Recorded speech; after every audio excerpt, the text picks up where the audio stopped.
This past February, NBC News reported that over 1,400 security badges were missing in Hartsfield, Jackson, Atlanta International Airport just over the last 2 years alone. Mr. Roth, could you briefly explain how TSA responds when some of these security badges turn up missing?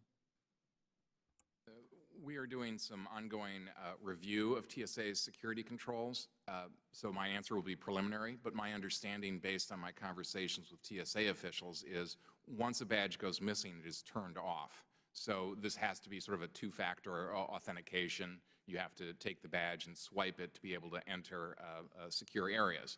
The difficulty, of course, is this idea of piggybacking. Somebody else opens the door and you walk through, or other ways to be able to gain access to these secure areas.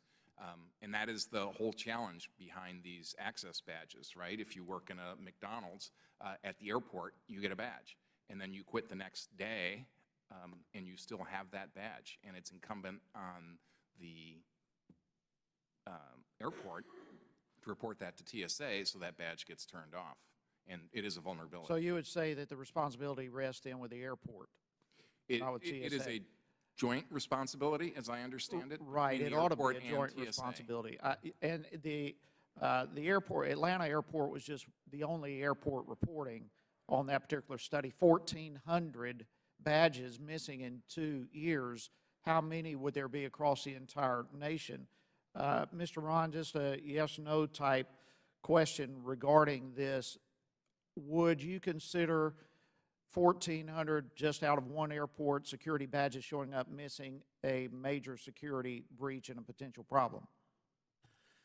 Well, obviously, it's a matter of proportions. Atlanta is one of the largest airports in the country, and I assume that the number of badges that they issue is larger than most airports around the country, and I do not know what is the percentage. But I would say that every airport worldwide that I know suffers from that problem.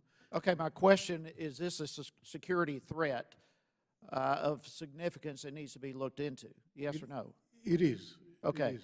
All right, that's because obviously we've got a major problem here. We've got badges that are missing, stolen for whatever reason, but to the tune of thousands across the country.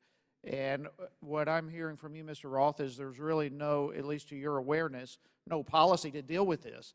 And yet we've got a major potential security breach going on here of insider threats, really. Assess, real quickly, the vulnerability of insider threat. Well, if you have access to secure areas, that means you have access to the aircraft. The dangers there, I think, are self-evident. All right, let me go back to another situation in Atlanta, Mr. Roth, and I'll just continue with you. As we all know, there was a gun smuggling insider ring at the Atlanta airport that was discovered this last December. To your knowledge, has there been any changes in security checks and so forth since that gun smuggling ring was discovered? As I said, we're in the middle of an audit of this exact problem, so unfortunately I can't give you a complete answer as I sit here today. Should there be changes? Oh, absolutely. All right, what changes would you suggest? Well, at this point, I think I'd have to defer until we get our audit completed so we can make recommendations to TSA. First, figure out what it is that we find and then make recommendations that make some sense. All right, what kind of,